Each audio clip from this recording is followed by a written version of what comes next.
Hello viewers, मैं आपकी Sugandha. Here I am to yet another interactive session with सृजन talks. Viewers, जब भी आप कभी एक फ़ोटो देखते हो न्यूज़पेपर में जिस पे आता है missing, what is the feeling that you undergo? As a parent, as a mother, मैं जानती हूँ ये एक बहुत सीरियस बात होती है।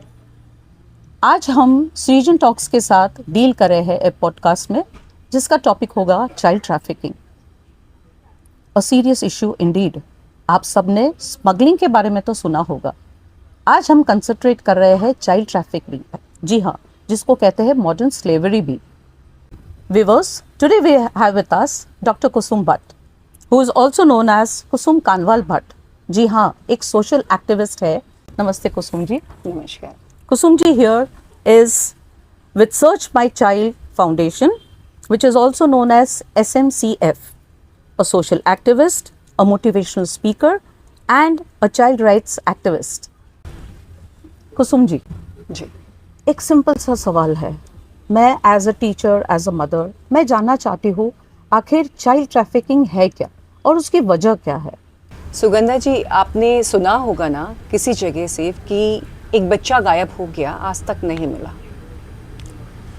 चाइल्ड ट्रैफिकिंग मेनली हमारे देश में जो गरीबी है उसके कारण हमारे यहाँ बहुत ज़्यादा होती है। चाइल्ड ट्रैफिकिंग आप जब एक पैदा हुए बच्चे से लेकर और 18 साल तक के बच्चे को उठा लिया जाता है और उसको उठाकर बेच दिया जाता है जी, तो उसको चाइल्ड ट्रैफिकिंग हम लोग कहते हैं। Okay. और जब बच्चे पैदा हुए बच्चे से लेकर और बुजुर्गों तक को बेच दिया जाता है उसे ह्यूमन ट्रैफिकिंग कहते हैं। ओके। मेनली जो हमारे देश में जो गरीबी है वो एक बहुत बड़ा कारण है चाइल्ड ट्रैफिकिंग का। ओके। आपने देखा होगा कि हमारे आसपास जो बच्चे भीख मांगते हैं उनमें से कई बच्चे ऐसे होते हैं जो कि भीख मांगने वाले बच्चों के बच्चे नहीं होते। जी जी, वो उठाए गए बच्चे होते हैं। करेक्ट। तो ये चाइल्ड ट्रैफिकिंग के कारण भी बहुत सारे हैं। उससे पहले मैं आपको बता दूं कि ये वर्ल्ड वाइड समस्या है। वाह। सिर्फ इंडिया ही इसका चाइल्ड ट्रैफिकिंग के लिए जगह नहीं है। हमसे पूरा वर्ल्ड में ये बहुत बड़ा एक इशू है child trafficking. Kusum ji, sorry यहाँ इंटरप्ट कर रही हूँ मैं, लेकिन अक्सर देखा गया है कि शायद गर्ल चाइल्ड को ज़्यादा ट्रैफिक होते मैंने सुना भी है और देखा भी है। इसकी वजह क्या है? देखिए, पहले तो मैं आपको बता दूं कि हर 8 मिनट में हमारे पूरे देश से एक बच्चा गायब होता है और ये बहुत पहले का सर्वे है जी। और ये सर्वे भी आपके FIR के बेस पर होता है। ऐसे बहुत सारे केसेस होते हैं जिनको जो लोग अवेयर नहीं होते या किसी डर के कारण जो है पुलिस तक नहीं पहुंचते, या कितनी बार क्या होता है कि गरीबी के चलते खुद ही माँ बाप अपने बच्चों को बेच देते हैं, अपनी बच्चियों को बेच देते हैं। ये भी हो सकता है। जी हाँ, और आपने बिल्कुल ठीक कहा कि जो चाइल्ड ट्रैफिकिंग में है या ह्यूमन ट्रैफिकिंग में महिलाओं का या बच्चियों का ज़्यादा ट्रैफिकिंग होता है। ये आपने बिल्कुल सही कहा है। सो अकॉर्डिंग टू यू, अगर हम एक सर्वे की बात करते हैं मैम, तो चाइल्ड ट्रैफिकिंग में ऑलमोस्ट आपके हिसाब से, अकॉर्डिंग टू यू, आपका परसेप्शन क्या कहता है? व्हाट डज द सर्वे से? कितने बच्चे? बिल्कुल, जैसे मैंने आपको अभी बताया कि 8 मिनट में एक बच्चा हमारे पूरे देश से गायब हो जाता है और वो सिर्फ वो सर्वे है जो कि रजिस्टर्ड केसेस हैं। ऐसे बहुत सारे केसेस होते हैं जो रजिस्टर्ड ही नहीं होते, जिनकी FIR ही नहीं होती, जो कागजों में दर्ज ही नहीं होते। जो हमारा पूरा सर्वे होता है वो that is based on report, correct, that is based on FIR। So when you talk of India as a country, sorry for interrupting again, when you talk of India as a country, हमारे भारत देश में, क्योंकि ये problem सारे इतने active है, जैसे एक हो गया अनएम्प्लॉयमेंट, एक हो गया इलिटरेसी, फिर मैंने सुना है even mall nutrition is one of the causes जिसकी वजह से ये होता है। आपके हिसाब से मैम और क्या वजह हो सकती है जिसकी वजह से चाइल्ड ट्रैफिकिंग इतना कॉमन हो चुका है? एक तो हमने बात की थी गरीबी की, जी, पॉवर्टी की। ये बहुत बड़ा कारण है। जब पेरेंट्स के पास पैसे नहीं होते हैं और बच्चों की तादाद उनके यहाँ ज़्यादा होती है तो मोस्टली वो अपनी लड़कियों को बेच देते हैं, मतलब जो देखा गया है। दूसरा कारण होता है जेंडर इनइक्वालिटी का।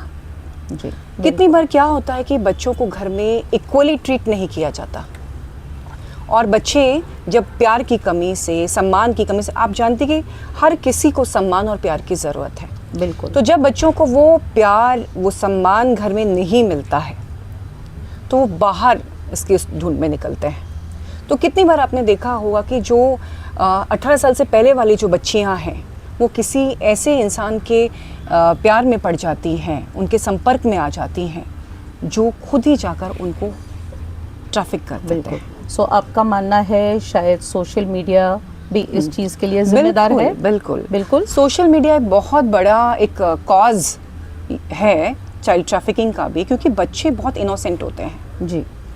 और बहुत आसानी से, आप जानती हैं कि अगर बच्चा गेम खेलता है या बच्चा जो है सोशल मीडिया में बहुत एक्टिव है, पूरे वर्ल्ड वाइड कहीं से भी कोई भी अपनी पहचान छुपाकर उस बच्चे से दोस्ती कर सकता है। तो इस तरह से भी वो उन तक पहुंच जाते हैं। Ma'am, as a teacher and as a mother, मैंने पर्सनली देखा है बच्चे जो आजकल की दुनिया है, एआई की दुनिया है, राइट?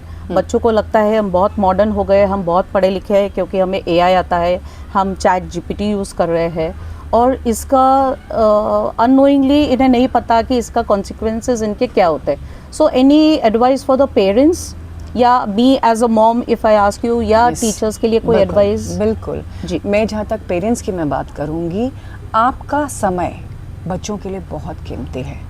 ये एआई का टाइम है, बच्चे ऑब्वियस है, जो जिस बच्चे इस युग में पैदा हुए हैं तो वो अपने आप को, उनको लगता है कि वो बहुत समझदार हैं, लेकिन जो इस तरह के ट्रैफिकर्स होते हैं, जो इस तरह के लोग होते हैं, करेक्ट, वो इमोशनली, बच्चे प्रैक्टिकली तो आगे चल रहे हैं लेकिन इमोशनली कहीं ना कहीं पेरेंट्स से, सब जो उनके जो भाई बहन हैं, जो भी लोग उनके सराउंडिंग में हैं, उनसे कटते चले जा रहे हैं। तो एक बहुत बड़ा रीज़न है कि पेरेंट्स के पास समय नहीं है, और वो जो समय, जो उनका जो गैप है, वो फिल वो कैसे करते हैं?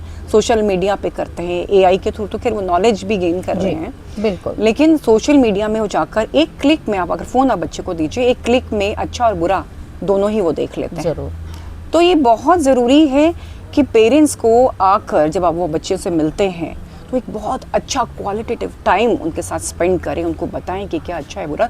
और हमेशा बच्चों को जो गैजेट्स वो देते हैं, उन्होंने जो गैजेट्स की दुनिया उनके लिए बना रखी है, उनसे उनको निकालने के लिए उनको अपना समय उनको देना पड़ेगा। Right. Ma'am, when I went through your profile, मैंने देखा जब आप सर्च माय चाइल्ड फाउंडेशन जो काम कर रहा है, इतने सालों में और इतने सारे बच्चे गायब हैं, जब आज की तारीख में केवल 18 ही बच्चे अभी तक रेस्क्यू हुए हैं। जी, ये चाइल्ड ट्रैफिकिंग ऐसा जाल है, अगर एक बार उसमें बच्चा फंस जाता है तो नेक्स्ट टू इम्पॉसिबल हो जाता है उनको बचाना, उनको उनका सर्वाइव करना, मतलब ये सोसाइटी में। तो हम लोग अगर प्रिकॉशन ले, जो सेफ्टी रूल्स हैं उसको ध्यान में रखकर चलें, पेरेंट्स अवेयर हों, आपके बच्चे अवेयर हों, स्टूडेंट अवेयर हों, टीचर्स अवेयर हो, हमारा समाज अवेयर हो।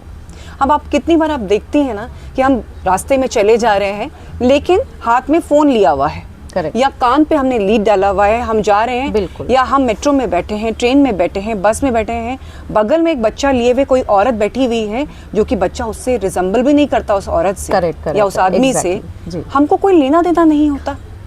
तो ये बहुत बड़ा कारण है, हमारा जो समाज है उसका जो हमारा आपस में हमारा जो पहले क्या होता था कि सब लोगों का एक दूसरे पर ध्यान रहता था। अब हम लोग इतने अपने तक सेल्फ सेंटर्ड, हम लोग में कह सकते हैं इस बात को कि हम लोग हो चुके हैं कि हम ध्यान ही नहीं देते हैं कि हमारे अगल बगल में, हमारे समाज में चल क्या रहा है। सो एटलीस्ट एक पब्लिक अवेयरनेस, बिल्कुल अवेयरनेस बहुत ज़रूरी है। जब आप चलते हैं रास्ते में, व्यूअर्स से भी बोलूँगी, जब आप रास्ते में चलते हैं, बस में ट्रैवल करते हैं या कहीं भी आप जाते हैं, अगर आपको थोड़ा भी लगता है कि कोई बच्चा परेशान है या किसी औरत के हाथ में या किसी महिला या किसी पुरुष के हाथ में या कोई ऐसा सोता हुआ बच्चा है जो कंटिन्यूअसली सो रहा है और आपको लगता है कि बच्चा उस महिला से या उस पुरुष से मिलता जुलता नहीं है, या आपको कुछ भी शक होता है, तो आप ज़रूर उस पर एक्शन लें। मैम, आपका कोई पर्सनल एक्सपीरियंस हो चुका है इस तरीके का? बिल्कुल, मेरा एक्सपीरियंस हुआ है। मैं वैशाली जी की मैं बात आपको बताती हूँ कि मैं बारिश का समय था और उस दिन बहुत कम लोग थे। और 2 बच्चे, उनके हाथ में, एक हाथ में फूल था और वो बच्चे फूल भी वो बेच रहे थे और कोशिश कर रहे थे कि लोग उनको पैसा उनको देकर जाए। तो मुझे ऐसा लगा कि ये बच्चे जो हैं भीख मांगने वाले बच्चे नहीं हैं, बैगर्स जी नहीं हैं। तो मैं उनके पास गई और बहुत कम लोग उस समय आसपास में, तो मैंने उनसे पूछा, मैंने कहा बेटा आप लोग ठीक हो? जी। मैंने कहा मुझे नहीं लगता कि आप यहाँ गए हो। तो मैं ऐसे खड़ी थी, मेरे बैक साइड से कोई आया, उसने बोला मैडम इससे आपका कोई लेना देना नहीं, आप यहाँ से जाओ। तो मैंने उस समय, क्योंकि मैं वहाँ पे कोई था नहीं और बारिश बंद हो चुकी थी, लेकिन 9 बजे के टाइम पे वहाँ पे उस दिन कोई था नहीं, बहुत ज़्यादा भीड़ भाड़ नहीं थी। तो मैं वहाँ से तुरंत निकली क्योंकि अपनी सेफ्टी भी थोड़ा सा मुझे लगा। जैसे ही मैं पहुँची मैंने कॉल किया तो उस समय कॉल लगा नहीं पुलिस को। तो फिर मैंने वो 1098 में भी मैंने उनसे कहा। तो उसके बाद नेक्स्ट डे जब हम लोग आए हैं तो वहाँ पे ऐसा कोई बच्चा नहीं था। Okay Kusum ji, child trafficking क्या है ये तो चलो मैं समझ सकती हूँ, बट जो मज़दूर वर्ग है, जो गरीब लोग हैं, जो सोशल मीडिया पे आजकल खैर हर कोई होता है, तो उन तक अगर ये अवेयरनेस पहुंचाना है तो हम किस तरह से समझें उन्हें? हाँ, व्हाट इज़ चाइल्ड ट्रैफिकिंग? आपने कई बार सुना होगा, हमारे व्यूवर्स ने भी सुना होगा, आपने बिल्कुल सही कहा कि लोअर लेवल पे ये बहुत बड़ी प्रॉब्लम है जी। तो चाइल्ड ट्रैफिकिंग को समझना है तो आपने सुना होगा फला फला जगह से एक बच्चा गायब हो गया है और आज तक वो नहीं मिला। छोटे बच्चों की भी हम बात कर रहे हैं। तो इसको ऐसे ही समझा जा सकता है कि वो जो बच्चे जो उठाए जाते हैं और उनको उठाकर जो लोग बेच देते हैं, और वो बेचते कहाँ हैं? प्रोस्टिट्यूशन के लिए, देह व्यापार जिसको बोलते हैं जी। जो बैगिंग है, बैगर्स उनको लेके जाते हैं भिखारी बनाने के लिए। आपने बहुत कॉमनली आपने सुना होगा, वीडियोस भी देखे होंगे, अंग निकाल लिए गए, उनके ऑर्गन्स निकाल लिए जाते हैं। जी। मैं आपको इसके बाद में आपको बताऊंगी कि एक इंसिडेंट ऐसा जो आपको भी एक डर पैदा करेगा। आपने एक और इसकी वजह है चाइल्ड ट्रैफिकिंग, जो बच्चों को उठाकर बेचते हैं। अरब कंट्रीज़ में एक रेस होती है जी, कैमल रेस। जो उस रेस को करते हैं वो छोटे छोटे बच्चे करते हैं, 2 साल से लेकर 8 साल तक के बच्चे। और जो वो रेस करते हैं बच्चे, उनको कहा जाता है कैमल जॉकी। हालांकि इस पे बैन लगा दिया गया है, लेकिन बहुत सारी एनजीओ इस पर काम कर रही है। अब आप ये सोचिए कि कितना भयावह होगा कि 2 साल से और 8 साल तक के बच्चों को उठाकर जब यहाँ बेचा जाता है, हमारे यहाँ से ट्रैफिक को लेके उठाकर बच्चों को वहाँ बेचा जाता है। जब हमारे देश में ही इतना सीरियसनेस नहीं है, इतने सीरियस नहीं है लोग चाइल्ड ट्रैफिकिंग को लेकर, तो वहाँ पर उन बच्चों को जब ये रेस होती है, उस कैमल के ऊपर छोटे छोटे बच्चों को बैठा दिया जाता है। वो कैमल वो अपने इंजॉयमेंट के लिए ये चीज़ें करते हैं, सिर्फ इंजॉयमेंट के लिए। और हमारे यहाँ से वो बच्चों को उठा लिया जाता है, ट्रैफिक करके लेकर जाया जाता है। वो ऊँट दौड़ता है, कितने बच्चे चीखते हैं, चिल्लाते हैं, उस ऊँट की पाँव के नीचे आकर मर भी जाते हैं। तो आप इस तरह से समझिए कि चाइल्ड ट्रैफिकिंग क्या है, क्यों है, कैसे है। नॉर्मली आप ये समझिए कि जब ये बच्चा उठा लिया जाता है तो उसको बेच दिया जाता है, दैट इज चाइल्ड ट्रैफिकिंग। बच्चों का अवैध व्यापार इज चाइल्ड ट्रैफिकिंग। यही नहीं, आप ये सोचिए कि प्रोस्टिट्यूशन आज के डेट पर ना आपका बेटा सेफ है, ना आपकी बेटी सेफ है। इतनी गंदी मानसिकता के लोग हो चुके हैं, ना वो बेटे को छोड़ते हैं ना बेटियों को। जब बच्चियों को या बेटों को उठाकर जो चाइल्ड ट्रैफिकर जो होते हैं, जो उठाकर लेकर जाते हैं, चाइल्ड ट्रैफिकिंग जो बच्चों की होती है, उनको ब्रॉथल में बेच दिया जाता है। आपने कभी देखा है कि कभी एक बच्ची के साथ रेप या मर्डर जब उसका होता है तो हम सब लोग झंडे लेके खड़े हो जाते हैं, हम पुलिस का घेराव करते हैं। हमें न्याय चाहिए होता है कि ये जो हुआ है ये बहुत गलत हुआ है, ये रेप नहीं होना चाहिए था। लेकिन क्या कभी किसी ने ये सोचा है, इस टॉपिक पे सोचा है कि जब उस बच्ची को या बच्चे को उठाकर ब्रॉथल में बेचा जाता है, उसके साथ तो वो रेप सुबह से लेकर शाम तक, शाम से लेकर रात, और रात से लेकर फिर सुबह तक, उनको सोने तक नहीं दिया जाता। उनकी चीखें, उनका दर्द सुनने वाला कोई नहीं होता। और आप जानती हैं अगर वहाँ कोई मर भी जाता है ना, तो वो ट्रैफिकिंग में लाए हुए बच्चे होते हैं, उनको तो कोई पूछने वाला भी नहीं। तो ये इतना सीरियस इशू है हमारे समाज का, लेकिन हम लोग अपने में व्यस्त हैं, हम इसको सीरियसली लेते ही नहीं हैं। ये भी एक बहुत बड़ा रीज़न। बस एक कारण और भी है, वैसे तो अगर हम चाइल्ड ट्रैफिकिंग के ऊपर बात करने लगे कि कारण और क्या क्या है, तो हमको पूरा हमारे 2 घंटे 3 घंटे ऐसे ही निकल जाएंगे। आपने चाइल्ड लेबर के बारे में भी सुना होगा, बाल मजदूर, जैसे कि आप तो जानती होंगी सुगंधा जी, 14 साल या 14 साल से नीचे के बच्चों से हम काम लेते हैं, उसको हम चाइल्ड लेबर कहते हैं जी। लेकिन ये ट्रैफिकर्स जो होते हैं, ये दूर दराज के क्षेत्रों में जाते हैं, गांव में जाते हैं, वहाँ इनोसेंट लोग रहते हैं, उन लोग को नहीं पता होता है कि ये लोग कौन हैं।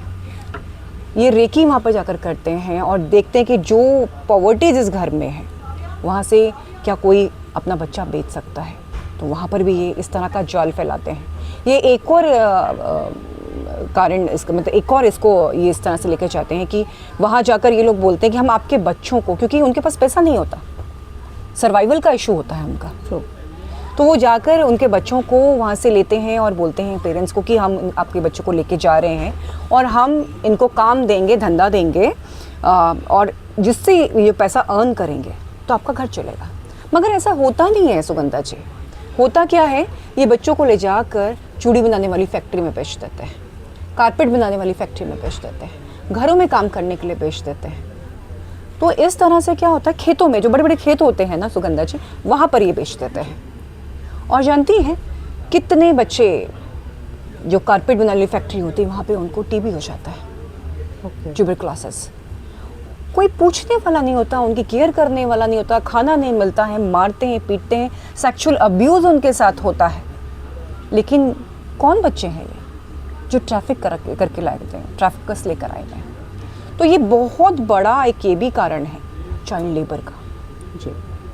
हमारी जो फैमिली है, फैमिली में जो इनइक्वालिटी है, मीन्स जब बेटा और बेटी स्कूल से आते हैं, आप भी बोलेंगे मैं क्या बता रही हूँ, लेकिन ये सच है हमारी सोसाइटी का कि जब बेटा और बेटी स्कूल से आते हैं ना, तो पेरेंट्स ये नहीं बोलते कि बेटे एक गिलास पानी आप अपनी बहन को दीजिए। अधिकतर क्या होता है कि कहा जाता है कि एक आप आई हो, भैया का बैग ले लो, भैया को पानी दे दो। इस तरह से हमारे यहाँ चलता है।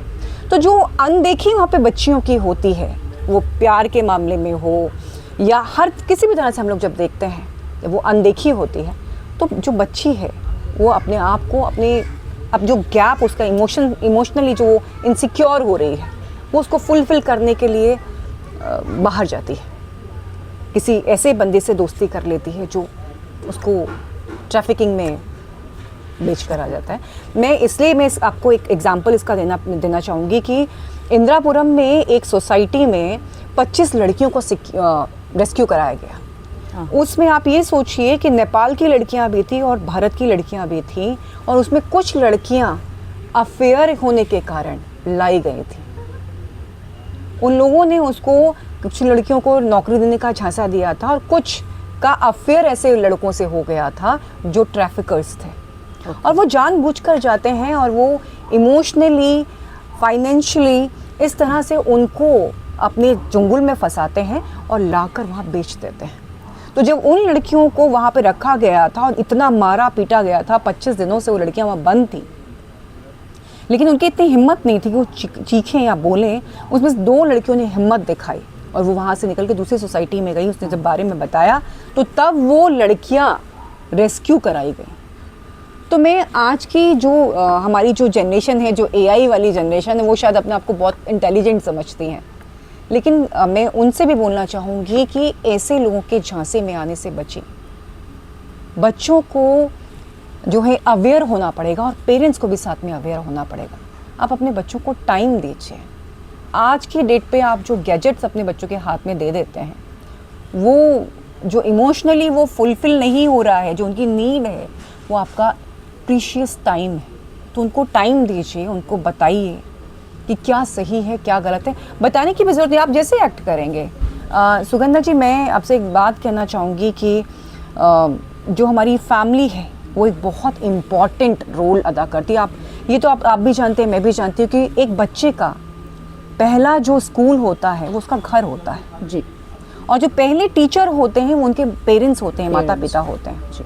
एक और रीज़न है बच्चों के ट्रैफिकिंग में फंस जाने का, जो उनका घर का इन्वायरमेंट होता है, ये तो अभी हमने जेंडर इनइक्वालिटी की बात की थी जी, कि बच्चियों को वो अपनापन नहीं मिलता, वो प्यार नहीं मिलता, तो वो बाहर प्यार ढूंढने निकलती हैं। मोर और gender bias, yes yes, gender inequality जो हम कहते हैं, वो उसमें उसके चलते हुए वो बच्चियां ऐसे ट्रैप कर ली जाती हैं और ऐसे वो फंस जाती हैं उस चीज़ में। और एक और कारण है हमारी जो फैमिली है, हमारी जो परिवार है, उसका एटमॉस्फेयर कैसा है। आप ये जानती हैं कि 11 साल की उम्र में भी बच्चे डिप्रेशन में हैं, ये सर्वे में आया है। ओके, बाकायदा ये न्यूज़पेपर में था कि 11 साल तक के बच्चे भी डिप्रेशन में हैं। और वो क्यों है? एक तो एजुकेशन भी एक है, लेकिन उससे पहले हम फैमिली की बात करते हैं जी। जैसे मैंने बताया कि बच्चों का पहला जो स्कूल होता है उसका घर होता है, पहले जो टीचर्स होते हैं उनके माता पिता होते हैं जी, लेकिन होता क्या है, बच्चों को जो बच्चे देखते हैं कि घर में कलह है, पेरेंट्स में आपसी में तालमेल नहीं है, वो लड़ाई, वो झगड़े, उसके कारण भी हम अगर हम देखें या हम बात करें कि घर में अगर फादर जो है मदर की रिस्पेक्ट नहीं करता है ना, और जो बच्चा देख रहा है उसके कारण क्या होता है, असंतुष्टि फैलती है। सो यू मीन टू से कि हम पेरेंट्स ही शायद एक ग्रीन सिग्नल दे रहे हैं। बिल्कुल बिल्कुल, आपको ऐसा एटमॉस्फेयर घर का बनाना है कि आपका बच्चा उस घर में रहने का उसका मन करे। वो जब स्कूल से घर आए तो उसको लगे कि बाहें फैलाएं, उसके पेरेंट्स उसका इंतज़ार करें, नहीं भी हैं तो उसको पता है कि उसके पेरेंट्स इतने प्यार से जो उन्होंने घर को सजाया है वो बहुत ही उसके लिए प्रीशियस जगह है, सिक्योर जगह है, वो टेंशन मुक्त होगा उस घर में आके। लेकिन अगर इसका उलट होता है, पेरेंट्स आपस में लड़ते हैं, झगड़ते हैं, बच्चे को समय नहीं देते हैं। आजकल क्या है, गैजेट हम लोगों ने बच्चों को दे दिया और हमको लगता है हमारी रिस्पॉन्सिबिलिटी पूरी हो गई है। हम बच्चों को नई नई चीज़ें ला कर देते हैं, नई नई चीज़ों से इंट्रोड्यूस करा रहे हैं, उनको एक ऐसा लाइफस्टाइल हम लोग दे रहे हैं, मॉडर्न टेक्नोलॉजी। हाँ, मॉडर्न टेक्नोलॉजी हम दे रहे हैं, तो वो सफिशिएंट नहीं है। तो उनको आप एक ऐसा माहौल दीजिए जहाँ पे प्यार हो, अपनापन हो, उनको अपने आप को सिक्योर फील करें, वो लोनलीनेस ना हो, एक सेफ एनवायरनमेंट, एक सेफ एनवायरनमेंट हो जी। वो बहुत ज़रूरत है इस चीज़ के बच्चों में। दूसरा क्या है, एजुकेशन की अगर हम बात करते हैं सुगंधा जी, तो एजुकेशन में आज अगर हमारा बच्चा 1 नंबर कम लाता है, अब 80% भी अगर बच्चे के आ रहे हैं, तो हम देखते हैं कि उसके साथ वाले ने कितना कंपैरिजन जो हम करते हैं, हम बहुत गलत करते हैं ये चीज़। करेक्ट। तो 11 साल तक के भी बच्चे जो डिप्रेशन में है वो इसीलिए है, लोनलीनेस के कारण है। और जी, क्योंकि वो अपने भावना, वो उसमें आपका जो आपने उसको गैजेट दिया उसमें वो देख सकते हैं, लेकिन वो अपनी भावनाएं शेयर नहीं कर सकते। सो Kusum ji, are you trying to से कि ये जो डिप्रेस्ड बच्चे जो है ये शायद इजीली शिकार बन जाता है इस ह्यूमन ट्रैफिकिंग का? आपने उसको प्यार नहीं दिया, आपने उसको समय नहीं दिया, तो वो कहीं ना कहीं तो उसको फुलफिल करने जाएगा। करेक्ट। और जब वो फुलफिल करने जाएगा तो हो सकता है जो सामने वाला जो उसको आ रहा है उसकी लाइफ में, वो कोई भी हो सकता है, वो ट्रैफिकर भी हो सकता है। करेक्ट। आपको अपने बच्चे को देखना होगा कि वो बच्चा करता क्या। आप गैजेट जो देते हैं, एक क्लिक में अच्छा और बुरा वो सब लोग दिखते हैं, जाते हैं, और वो ऐसी जगहों में फंस जाते हैं। तो वो सारी चीज़ें आपको बच्चे को देखकर आपको वो चीज़ें बच्चों को, you know, we are the role model of kids, our kids. तो हम जैसा करेंगे हमारा बच्चा वो सीखेगा, देखेगा। करेक्ट। तो हमें वो माहौल क्रिएट करना पड़ेगा जिससे वो बच्चा घर में संतुष्ट रहे, अपनी बात इजीली आप जो है बिना डर के पेरेंट्स को बता सकें। जी। सो अगर मैं आपकी राय पूछूं मैम, एज अ पेरेंट या as a mother, as a working mother, या इन सब टीचर्स के लिए, या से for the working moms, any particular message जो आप शायद पहुंचाना चाहेंगे उनके तक कोई मैसेज? बिल्कुल। हमारे जो बच्चे हैं आधा टाइम स्कूल में रहते हैं, तो कितनी बार जब आप देखते हैं घर पर भी या स्कूल पर भी कि बच्चे जो है उनका व्यवहार जो उनका जो व्यवहार है वो चेंज हो रहा है। कोई बच्चा बहुत चुप रहने लगा है जी, या कोई बच्चा बहुत गुस्सा करने लगा है ना, तो उसके पीछे का कारण, या बच्चे पढ़ता था पढ़ना छोड़ दिया, या उसको पढ़ने का बच्चे का मन नहीं कर रहा है, तो ये चीज़ें अगर आप देख रहे हैं, उसका जो नेचर है वो चेंज होते हुए देख रहे हैं, तो as a teacher, as a parents, आपको ये आपके लिए रेड फ्लैग है तो आपको देखना चाहिए कि क्या बच्चे के जीवन में कुछ ऐसा चल रहा है। कितने बच्चे, ज़रूरी नहीं है कि पहले ही चाइल्ड ट्रैफिकिंग हो जाती है, कितने बच्चे घर छोड़कर जाते हैं कि जब हम उनको प्रेशर हम डालते हैं कि पढ़ाई में आपको इतना नंबर लेकर आना है। कितने पेरेंट्स इमोशनली उनको बार बार, मैं तो टॉर्चर ही बोलूँगी, करते हैं कि हम इतना आप पे खर्च कर रहे हैं, आपको इतना लेकर आना है। वो अपना उसका पढ़ाई को अपनी प्रेस्टीज इशू में ढाल लेते हैं कि अगर आपके नंबर कम आए तो उसके नंबर ज़्यादा आए तो लोग हमें क्या कहेंगे। तो वो भी एक बहुत बड़ा कारण है बच्चों के लिए डिप्रेशन में आने का। तो चाहे वो पेरेंट्स हो चाहे वो टीचर हो, तो वो नंबर के पीछे मुझे लगता है नहीं भागना चाहिए। मुझे तो लगता है कि हमारी जो शिक्षा प्रणाली है वो एजुकेशन हमारा चेंज होना चाहिए, स्किल बेस्ड हमारी एजुकेशन होनी चाहिए, ताकि जो बच्चा जैसा पढ़ना चाहता है, जैसा वो बनना चाहता है, वो वैसा बन सके, वो प्रेशराइज ना हो। क्या होता है कि बच्चा घर में चाहता है तो पेरेंट्स डांटते हैं, वहाँ से डिप्रेस्ड होकर बच्चा स्कूल आता है तो टीचर डांटता है। अब वो दोनों में बच्चा जाए कहाँ? तो कितने बच्चे घर छोड़कर चले जाते हैं और उसके बाद ट्रैफिकिंग में फंसते हैं और पेरेंट्स ढूंढते रहते हैं और बच्चा मिलता नहीं। तो ज़्यादा अच्छा ये है कि हम बच्चे को समझें और उसको एक अच्छा एटमॉस्फेयर दें, उसको पढ़ने के लिए जो वो करना चाहता है उसको उतनी आज़ादी दें, क्योंकि आजकल बहुत स्कोप है, आप कुछ भी बन सकते हैं। बिल्कुल अपना 100%, अगर बच्चा अगर आर्ट्स लेना चाहता है तो उसको आर्ट्स लेने दिया जाए, पढ़ाई में भी उसको प्रेशराइज ना किया जाए और कभी भी कंपेयर ना करें। जैसे स्कूल में भी हमने देखा है कि इमोशनली बच्चा हर्ट हो रहा है या मेंटली भी बच्चा हर्ट हो रहा है। वो कैसे हो रहा है? वो आप तो उसको बोल रहे हैं कि ये सम करे, लेकिन वो कैपेबल ही नहीं है। उसका सब बच्चे का IQ लेवल अलग अलग है। वहाँ पर भी बच्चे जो हैं, जो टीचर्स जो हैं, उनको वो उस तरह से नहीं लेती हैं, वो उसको समझ नहीं पाती हैं या समझा नहीं पाती हैं। तो वो समझना और समझाना बहुत ज़रूरी है। जी मैम, ये तो बात हुई। चलिए यहाँ पे सुगंधा जी मैं आपको एक जगह और रोकूंगी जी। आपने ये देखा होगा कि जैसे ही एग्जामिनेशन टाइम पास आता है, एग्जाम का जो टाइम पास आता है, बहुत सारे बच्चे 10th और 12th के घर छोड़कर चले जाते हैं। बिल्कुल बिल्कुल, है ना। जैसे ही रिजल्ट का टाइम आता है, बच्चे छोड़कर अपना घर चले जाते हैं। वो क्या है? वो इनसिक्योरिटी है, वो डर है। इसलिए बच्चा घर छोड़ देता है कि स्कूल में भी इंसल्ट किया जाएगा और घर में भी इंसल्ट किया जाएगा। तो उसको टेक केयर करना बहुत ज़रूरी है। जी जी।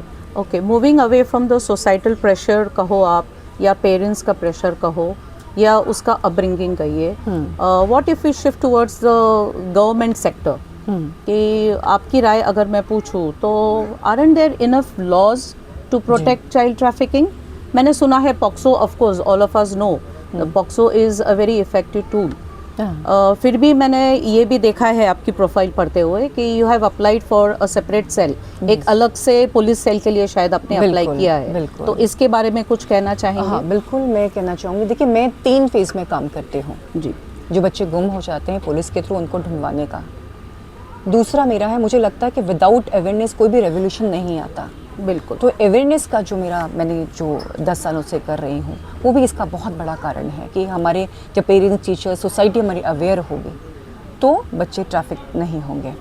तीसरा, जो हमारा सिस्टम है, कानून बहुत सारे हैं, लॉज बहुत सारे हैं, इम्प्लीमेंट सही तरीके से नहीं होता जो लेकिन यहाँ पर ये भी एक कारण है कि बच्चों के लिए अलग से पुलिस सेल नहीं है, जो बहुत बड़ा कारण है। पहले हम लोग सोचते थे, मैं सोचती थी कि पुलिस काम नहीं करती। ये सच नहीं है। सच ये है कि उतनी सफिशिएंट पुलिस हमारे पास है नहीं।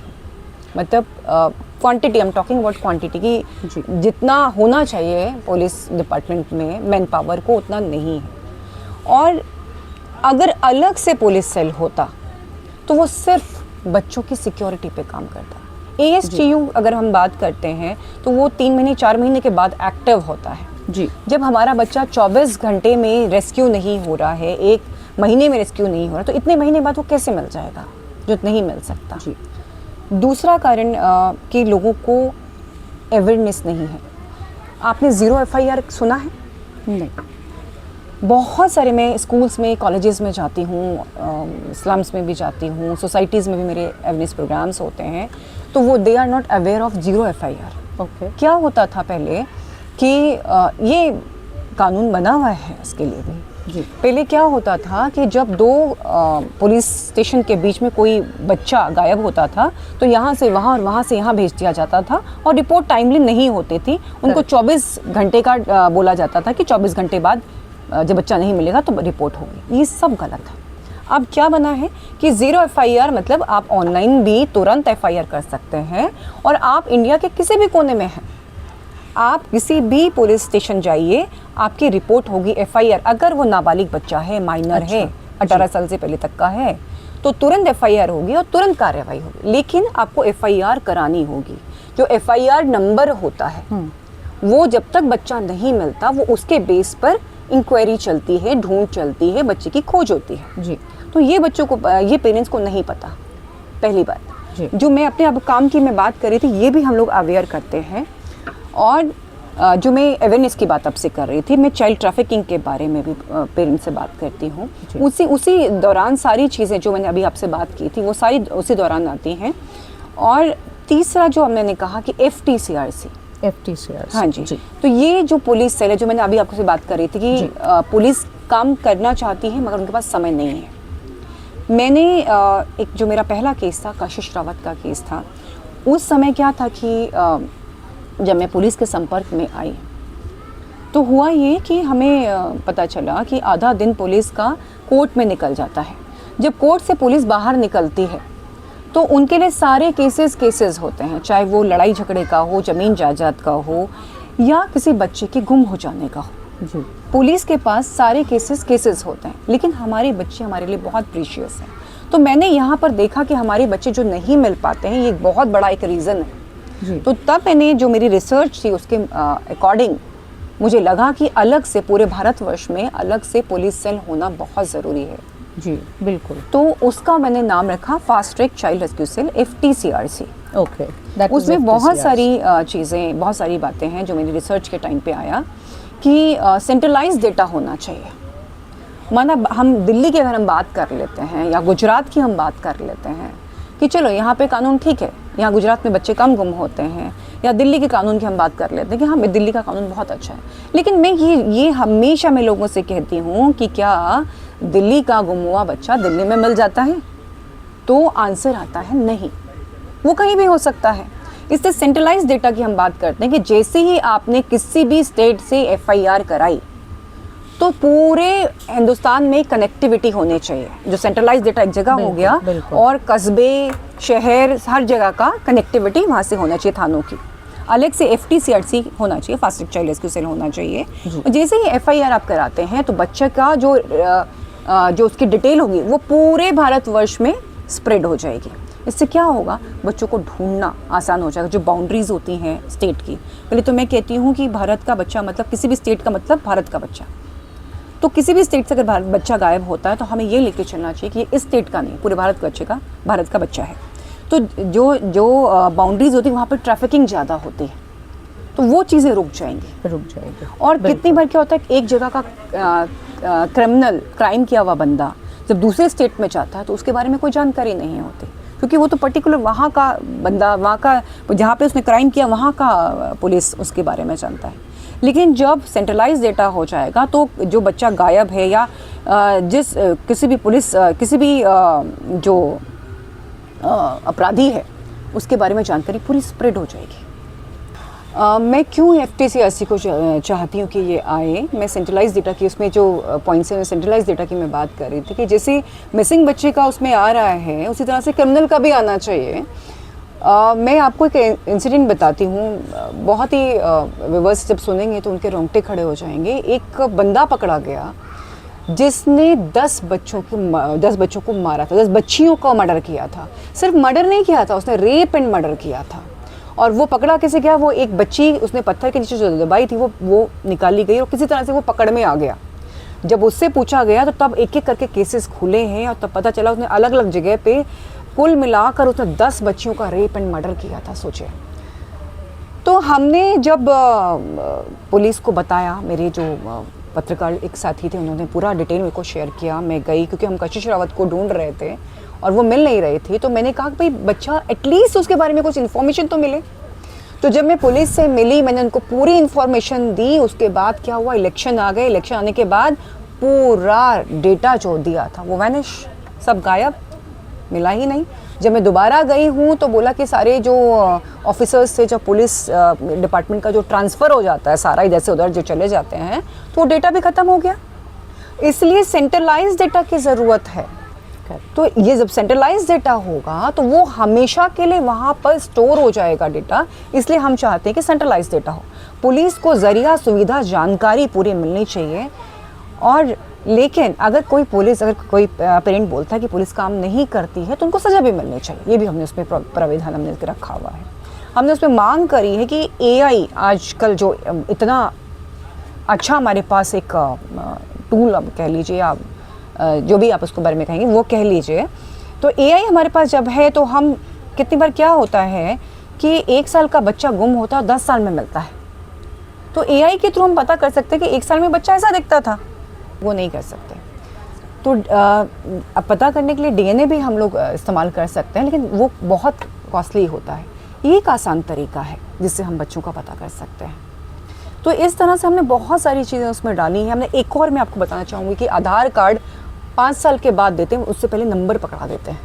अगर कोई बच्चा मिसिंग हो रहा है तो नंबर से तो बच्चा मिलने वाला है ही नहीं। तो हमने उसमें कहा कि ऐसे इक्विपमेंट्स बनाइए कि जो एरिस होती है, जो हमारे आँखों का जो पुतली होती है, वो पैदा होने से लेकर और मरने तक कभी चेंज नहीं होती है ना।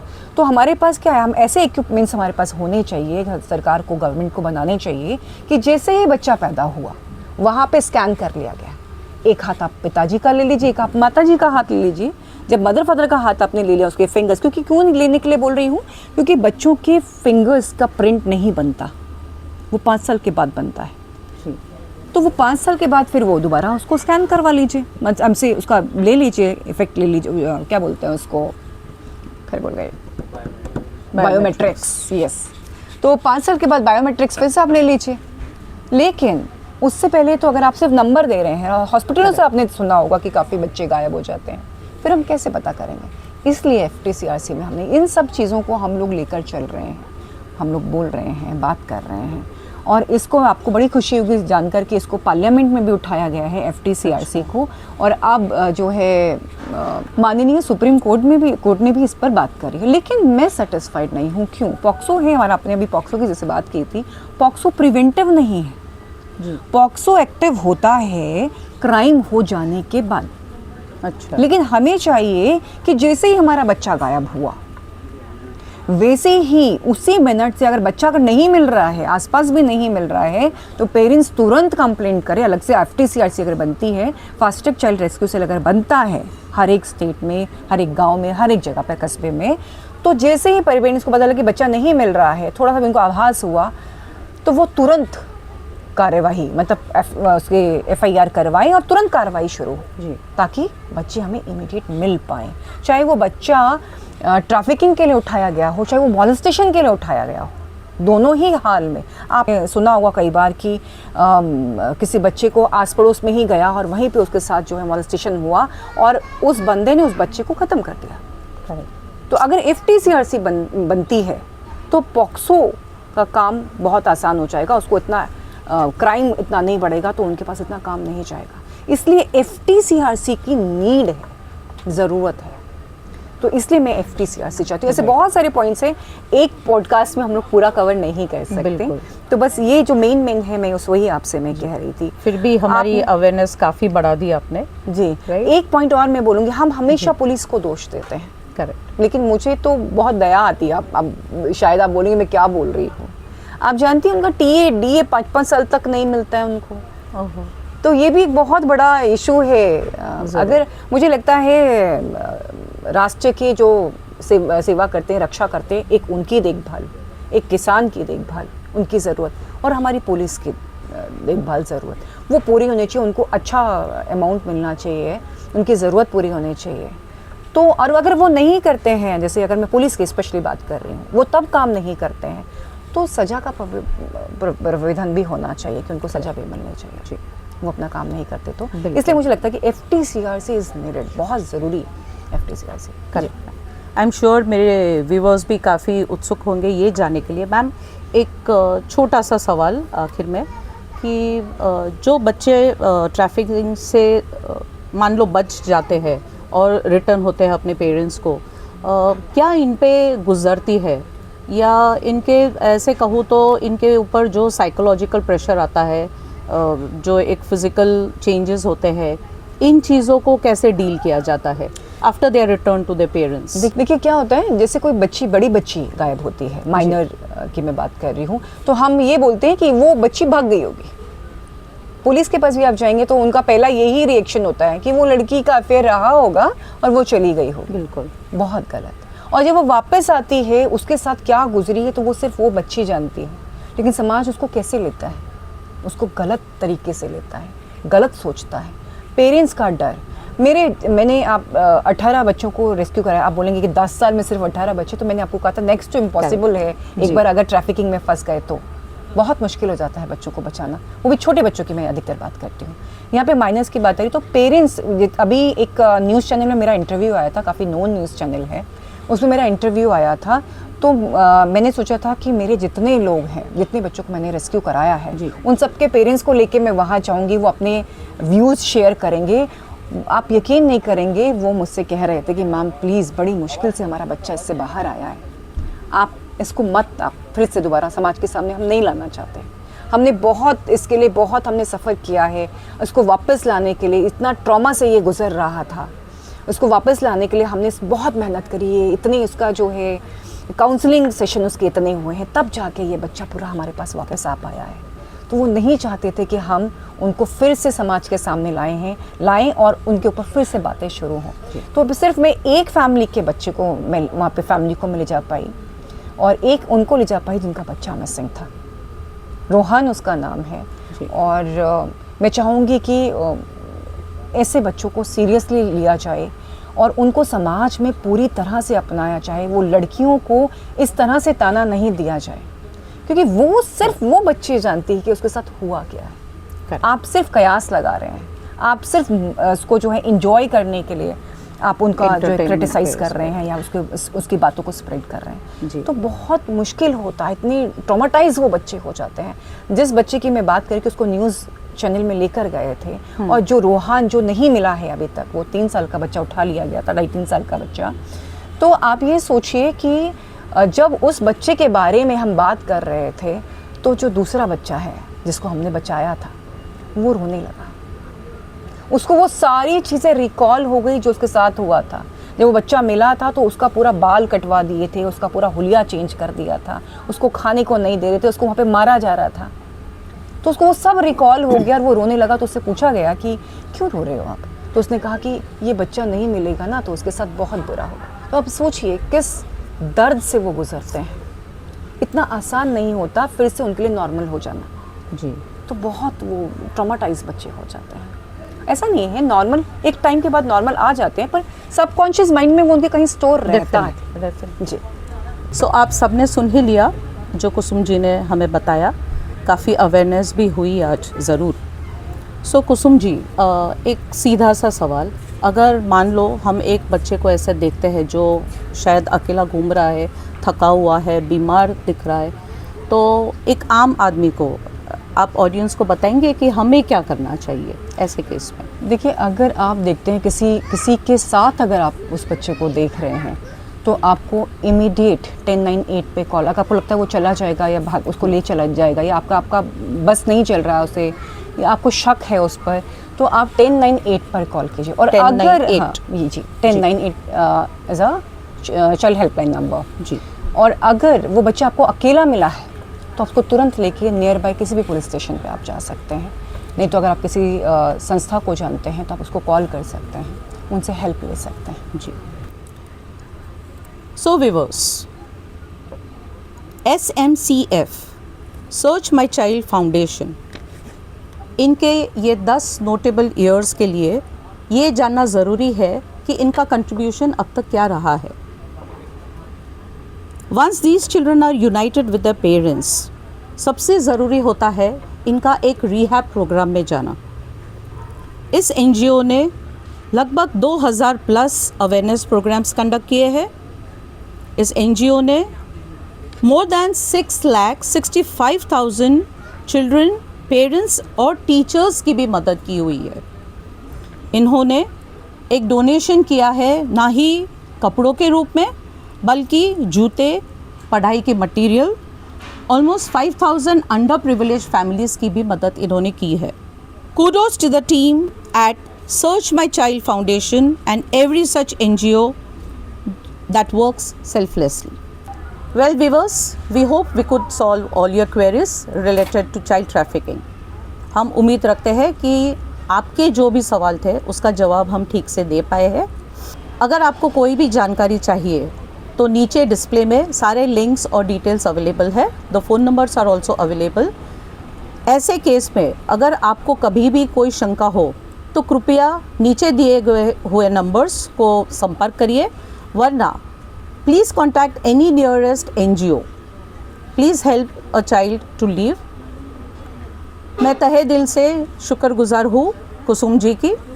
Thank you Kusum ji, and a heartful gratitude to Srijan Talks for bringing this awareness to you all. Thank you all.